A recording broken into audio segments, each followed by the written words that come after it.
Hey everybody, this is Mike with the One Stop Co-op Shop, and today I'm showing you the third version of the Crew Journey to the Ends of the Earth. I was about to say the center of the Earth, but nope, they're not doing that. This is more of an Indiana Jones style, traveling around the world sort of thing. And a disclaimer that I got a review copy of this one. And if you like the content on the One Stop Co-op Shop, consider supporting us through Patreon. You get early access to our videos and exclusive videos every month you can't see anywhere else. You can also listen to our weekly podcast for reviews and design discussions, or join the conversation and say hi on our Discord. So what I'll be doing in this video is doing a little bit of playing of the game. Now, to be very clear, there is no solo mode for the Crew. What I'm going to do is I'm going to steal the solo play option from the Lord of the Rings trick-taking game and apply it to the Crew. And that has kind of worked for the original Crew and even Mission Deep Sea. I don't find it really works with this one much at all, but I'm still going to do it because I thought it might show kind of how the game works a little bit better than just a review. But then I will do a review at the end for my thoughts on the game overall. But again, don't think that the Crew has a solo mode. This is not official. I'm just using the rules from Lord of the Rings, and you'll see they don't really work that well for this. But yeah, this time we've got a very small amount of narrative, a huge change from the old ones, where they just tell you you're searching for the treasure of Charlemagne, and then you're pretty much just flipping from sheet to sheet to see where you go. Additionally, each of these little pages in the book is one stage, but each stage is going to encompass multiple rounds of playing the game. Whereas in the original Crew in Deep Sea, each stage that you would go through, each mission, could be completed with one play of the cards generally, although if you failed, you might have to repeat it. And how it works, and this is a bit like Jekyll and Hyde versus Scotland Yard that I covered before, each turn, the players are going to pick one of the cards on top of one of these task decks, and the card is going to tell them how far it'll move them based on player count. So here, if I had 3 characters, that card would move my token 3 spaces.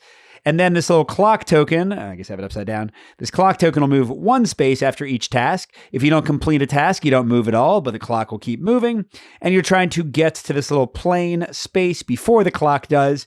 And you're supposed to keep score. The farther ahead you are of the clock, when you finish, you get more points. And if the clock gets there before you do, you get points in the wrong direction. And theoretically, at the end, you're looking at your score. But yes, losing a hand, losing to the clock, does not technically derail anything or force you to repeat yourself. You also still have communication tokens to show cards from your hand, but now they can be used by any players.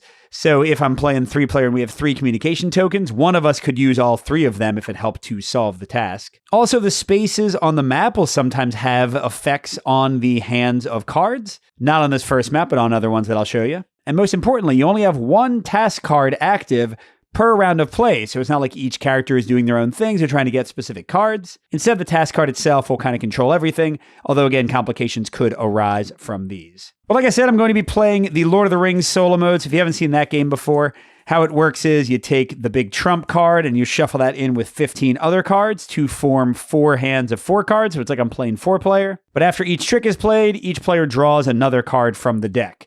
So the colors you have and which suits you're out of and not out of is going to change drastically. Again, this is not really the best way to play. I just wanted to show how the stuff works. But that's what you'll be seeing in this video. But first, we have to pick which task we want to do. We can, per stage, once for each pile, take the top card and put it to the side, and then it goes to the bottom afterwards, if we don't like the values represented.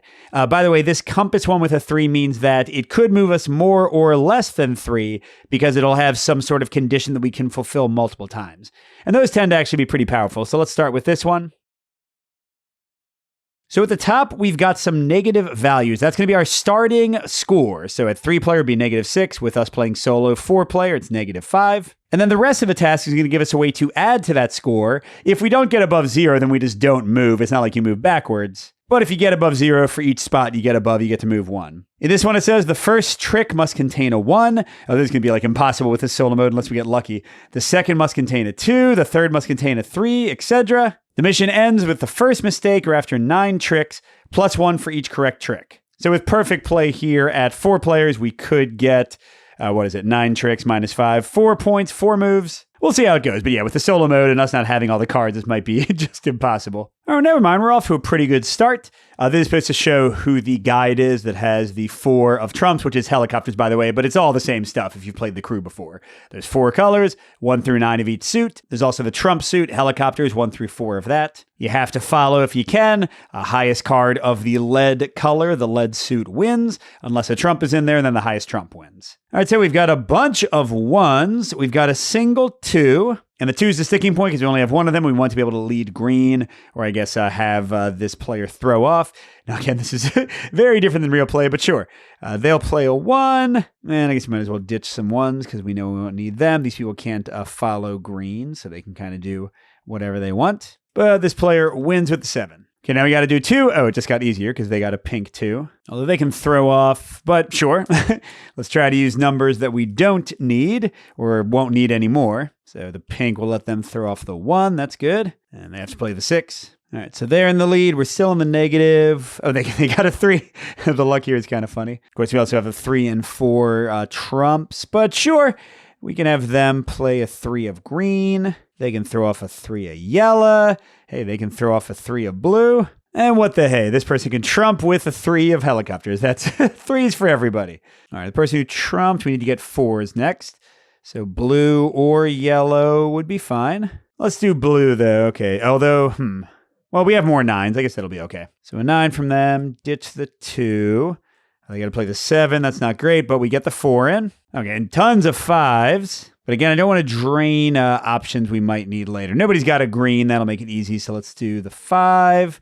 They should be safe to trump. But do we have any 6s yet? I don't think we have any 6s. That's worrying. But they can throw off their 2, and they can throw off their 4, sure. And they trump. Sorry, I should have kept track of that. But good, we did get a 6 of yellow, so I don't want to play the yellows, though. Here, green. Oh, we got a 6 of green as well. So sure, green there. They can throw off a 5. All of theirs are low and kind of out of contention now, and they can win with the 6. All right, and the last cards have been dealt. They went with the 6, right? So 7, but we don't want to drain the 8 or the 9s. They've got 8 and 9 if we lead into pink. So let's do a 7 yellow. They'll win with the 8. Oh, they've got a 9 as well. I guess it doesn't really matter. They'll win with a 9. Oh, we might want to get rid of the trump. So sure, we'll do that. So we got a 7. And then they'll, we don't want to lead off with the 8 because then it would be, well, I guess they could play it off anyway. They'll do the pink. Okay, so everybody does that. And we get our 8. Then we get our 9. Yes, there's one trick left, but for many of these tasks, you don't have to finish the entire thing. So there we would have advanced the maximum for that card of 4 spaces, and the clock would have gone forward 1. We would have been able to go again. If we could move 3, we'd finish with the clock 1, 2, 3 spaces behind us because it still always moves 1 after you go, which would be a great score to start out. Now, for special stages, which pop up every 3, 4, or 5 stages, you've got very different things going on, and you don't use the tasks at all. In this one, you have to beat 3 different challenges, and each one has its own special rules. I'll show you the first one. So for the first challenge, we take the first card, the lead card for each of the first 9 tricks, and we put it in this configuration. So here, then here, 3rd trick, 4th trick, 5th trick, 6th trick, 7th trick, 8th trick, 9th trick. And the key thing is, a card must never be played next to the same card type, horizontally or vertically. Card type meaning either their color or the trump helicopter. So yeah, I'm sure we can do this easily enough. We'll play a pink first. And I don't know, let's throw off like a middling green here. So that lead card, the pink 8, goes over here to the first spot. Now there can't be a pink here or here. All right, so they're still in the lead, although I'm a little bit worried because all they have is pinks and greens. So let somebody else take the lead here. So we'll play a green, and they can win. They got that. And I don't know, let's throw off a blue maybe. Now the green 3 pops over here. Next we're going to this spot, so we can't have a green. So sure, we got a bunch of yellows. And actually, I don't mind another pink coming out. So let's go ahead and do a yellow trick that they'll win. Throw off a green up there. Okay, so now we've got these. We're going to go down here, so can't be a yellow. And importantly, if you thought about it, what you probably figured out, is that the final card that goes here will have to be the 5th and final color, because you're going to have 1, 2, 3, 4 there. So you got to get like a blue here, pink here, yellow there, and then a wild there, for example. But that's a lot easier when you can see all the cards. You know what, let's just get pink out of the way. It's okay that we already had one. Let's throw off a mix of colors so we have access to a lot of them. So now we got pink and green. Oh, geez. I guess we got to go with green again, don't we? Because I put myself in a bad hand here. So we'll throw off a green. We really don't need pinks anymore. So when anybody can throw off in this case, I think we should get rid of those. They've already been in 2 spots in the grids. We don't really need them. And there we go. And shoot, I'm totally not keeping track of who was in the lead. Did they win? I think they won it with the green 9. By the way, now we're safe. We could play. No, we can't have another pink because then the center would be impossible. So let's do a blue. And let's have this one win this time to get the lead somewhere else. Okay, so now this or this needs to be a yellow and the other one needs to be a wild. So this can be anything except a blue, but it probably shouldn't be a yellow or a wild either. So a pink or green would be great. Oh, and that would work. Let's go for the green. So they're going to win it unless they trump. But now their colors are pretty terrible. Well, I guess not really terrible. They've got a lot of yellows. Oh, in fact, yeah, they got a lot of yellows and they got a lot of trumps. So what if they trump this? I'm just trying to think of who's going to lead what. So they're winning it and they can just throw off a blue or something. Okay, so now they'll lead a yellow. And this last one's going to be pretty easy because really it doesn't matter. They can play whatever. They can play whatever. And they're going to trump because then they can lead another trump. And we lock in for that one. So that's an example of the special stages. The first one is Pompeii with 5, and it would have 2 more challenges with different rules, but with the same kind of idea of building these shapes. But there are a bunch of these, and they come in lots of different varieties. All right, and finally, let's jump all the way to stage 10 to show you an example of the more complicated icons. So some of them are helpful, like these Jeeps after the 3rd trick. Each crew member secretly places 2 of their cards in the middle of the table. They all get shuffled together, and then everybody gets 2 cards back, which I guess actually could be helpful or not. It could just add a little chaos to stuff. You also, on a lot of stages, have these little broken lines. That means no matter how far you move before you get to the space in front of the broken line, you have to stop right there. So like if here I completed a task that would give me 6 movement, I would go 1, 2, and waste the other 4. Then you could move normally after that. But once you're on these machete spaces, you have to be on the lookout for little machete icons on the cards. And this happens a lot of the time. You'll see like there's a bicycle there, which affects communication during bicycle stages. Or the one blue has a little scooter on it, and during scooter stages, whoever has the one blue can trade a card with somebody else. But the machetes are more complicated, that's why they're on a later stage. In any trick where at least one machete is present, you immediately fail the task if the total value of the trick adds up to a pretty high value. 15 or 16 for 3 players, 20 or 21 for 4, and 25 or 26 for 5. So right now, our danger number is 20 or 21. All right, we've got a 6 and a 3. Let me show you both of them. The 3 is an interesting one because it has that little one-person icon with a question mark in the upper right. And that means kind of like in the old crew editions, only one character, one player is focused on completing this. In this case, they could only win tricks that contain at least one number that's repeated, and they get +1 for each trick without a mistake, but it ends the first time they make a mistake. And then the 6th one, the one I'm going to actually try, is no trick may be opened with a pink or yellow card. We'll see if we can do that. Probably going to be a bit harder with this fake solo mode. What was it? Pink or yellow? Yeah, we got a few of those. And we also, remember, if we have a machete in the trick, 1 or more, and if the total is 20 or 21. All right, so we got to get a green lead here. Otherwise, we'd have to lead the helicopter or lose immediately. And that is a machete. They got to follow, so that's 7. And I wanted to throw off some pinks and yellows. Well, here, if they throw off the 8 yellow... and they throw off the 2 pink, that's 17 total. Oh, and that's 3 out of the 7 machetes. There's 7 total, so that's good. Ah, crud. They have to leave their 4 helicopter now. Really, man? All you got is yellows? Yeah, and if they draw another pink or yellow for the next one, we're already done. But again, this is not how you're supposed to play, so don't worry too much about it. All right, so we want to throw away pinks and yellows as much as we can. Let's get rid of another machete, although that's 15. But then a yellow. Oh, that would make us 21. So let's do this one. Oh, wait, never mind. They have to play another helicopter anyway. Yeah, so that's 15. That's fine. But this could... No, it's not the end. We have a chance to lead something else. Yeah, they'll play a 2. We have no machetes at the moment whatsoever. Let's get them into the lead because their blues are certainly a lot safer. Okay, then we can throw off some pinks and yellow for them at least. Oh, never mind. They're getting to the lead. All right, there is a new machete. So they are pretty safe. I mean, they could lead off their helicopter just to throw even more things. Yeah, honestly, I kind of like that. So let's get rid of pinks and yellows. And no machetes, we don't have to worry about numbers. Okay, there's another helicopter, so I'd love them to get in the lead, although that's probably not going to happen. So we got to lead a green or a blue. Let's go for the blue, because fewer people have it right now, so they can get rid of more things. Okay, and then the blue was led, and they're winning it, right? So yeah, let's get rid of another yellow, I guess. Okay, it's going to be green. And I'd like, who's a good one to get in the lead after the second green trick? Well, I guess we can see in a moment. We'll do, well, no, I kind of do have to decide now, don't I? I mean, definitely not them. That's the key thing. I guess them having a helicopter makes them seem like the best option. So let's throw off all of our super high ones. And the value should be fine here, right?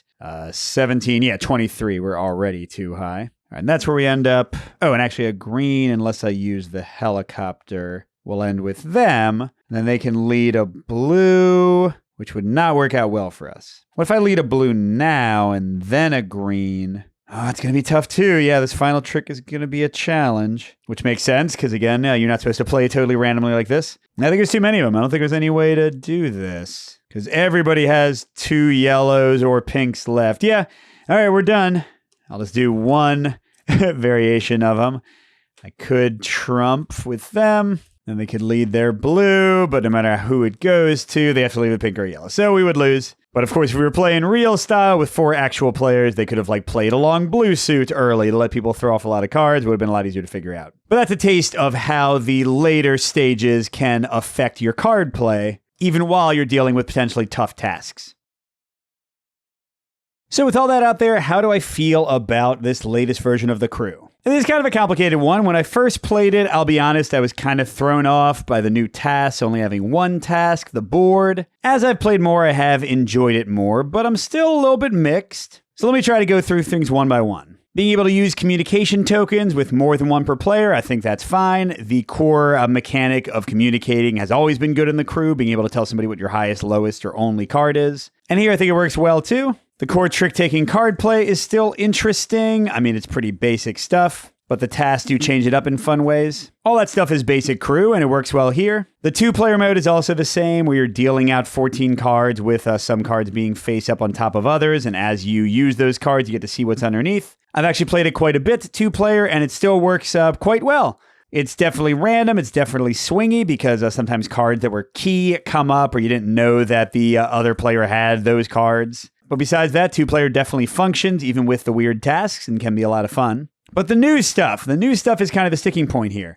First of all, I never thought I would say it, but I kind of missed the narrative. Is that weird?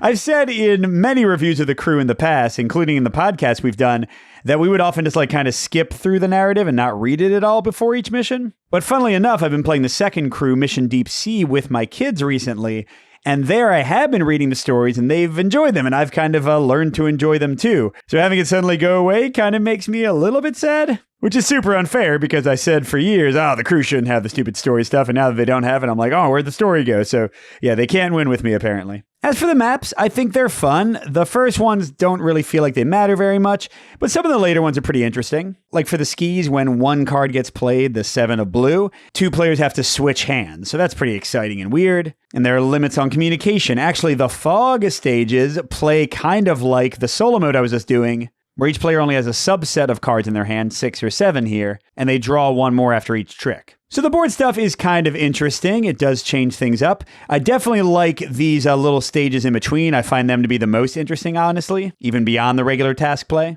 Now, what I don't love about the special stages is that they often require you to pay attention to these icons on the cards, because I miss them all the time. I don't see that there's a machete, or I'll play the 7 of blue, the one that makes a hand switch, and I'll totally miss if there was an icon there. It might just be my own fault, not paying attention enough, or my eyesight going bad, but the fact that they are not important in the vast majority of games makes it easy, I think, to ignore them. So when they suddenly become necessary to pay attention to, it's easy to forget. The actual chase mechanic is fine. It does sometimes have you going for harder or easier tasks. I like all of that. Because in later stages, there are even negative terrain places you want to avoid, so you might want to go farther or less far. As for the actual scoring of who gets there, I mean, it's fine. The one big thing I like about it is that it's a fail-forward system, because in the original crew, if you failed a task, you would just play it again and play it again until you got bored with the task and just cheated and moved on, or until you eventually got it. Here, though, you're always going to be doing a new task, whether you succeed or fail at it. Even if you fail in one stage, your score just goes down and you move on to the next one, which, at least for my taste, I prefer. I don't really like repeating the same thing over and over. Now, it's definitely not as exciting as Jekyll and Hyde versus Scotland Yard, which, again, it's kind of similar to, but that one had much more interesting mechanics with the actual race and how the cards kind of interacted with that. This feels like a bit of an imitation to me and not as good, but, at least it's something different. Now, the biggest change are the task cards themselves. Because in the original Crew, each player would get different task cards and it would tell them different cards they had to grab. In Mission Deep Sea, they went even crazier. You were still picking different task cards, but the combinations were ridiculous. Now, sometimes in a bad way, to be fair. Deep Sea especially could have games where it was just impossible to win or where the tasks kind of comboed together in really odd ways. So there is a beauty to these tasks just being one thing, even if it is a really complicated thing, with maybe some extra considerations from the stage you're on. And they did do a good job of making these highly, highly different, like the ones that can earn you extra points and just, I mean, you can see there's tons of them and they sometimes have lots of text. I mean, that is a little bit of a negative. They're a bit more confusing than regular tasks. But the variety is good. It's just that it feels like once you've seen a task, you kind of know how to solve it. Some of them are very straightforward in their tactical thinking. So while the deck is large, I feel like the replay of this one might not be so great. Whereas again, in Mission Deep Sea, once you get into the later missions, you can have those crazy combos and it's going to be fun no matter what. Also, a big thing is that in the original Crew in Mission Deep Sea, you would sometimes in the first, 4 or 5 missions, have hands where it was super obvious you had already won, you got the stuff really quickly, hey, everybody stop playing, let's shuffle and deal again. Here, that can happen way later in the campaign because, while yes, things like the machetes and fog and all of that can change up the feel of a hand, still, if you get a challenge like this one, the 2 helicopter must win a trick. Okay, who cares?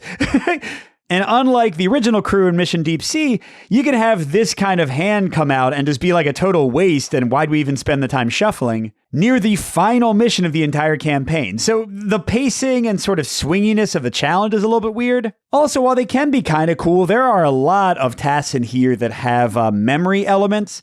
Each player has to draw a card and they have to take that specific card, but there's nothing to kind of show them. Or you have to secretly select how many tricks you'll take or how many yellow cards you'll take, which can lead to interesting play because you're trying to sort of feel out what everybody else is going for. But I don't love the memory element. I don't love the secret element. You have to write things down or put it in your phone or take a picture of your cards so you actually know what you're doing. So yeah, this one is very much a mixed bag for me. It's kind of awkward. There are some cool new ideas. There are some really interesting and unique tasks in here. But it also feels swingier. It feels like the pacing is off a little bit. But I do love that it's fail forward. So it's still fun for me. I mean, I love trick-taking games. It's still the Crew, so it is inherently a good time for me and my family. But I would probably rank it third. Mission Deep Sea, I think, is still far and away my favorite one. But honestly, with kind of the awkward bits of this one, I think I would rather play the original Crew before I would play this one. But it's still going to be in my rotation. I'm not saying I'll get rid of it. Well, I might get rid of it. I'll have to see. So yeah, I can see this one maybe being a bit more polarizing, but what do I know? Maybe it'll be the favorite game of everyone this year and I'll just be the outlier. But anyway, that is The Crew Journey to the Ends of the Earth. Thanks for watching, everybody, and a special thank you to our biggest Patreon supporters, Matt G, Dan, J. William F, Steve Wren, Andrew R, and Chris C. We'll see you at the next stop.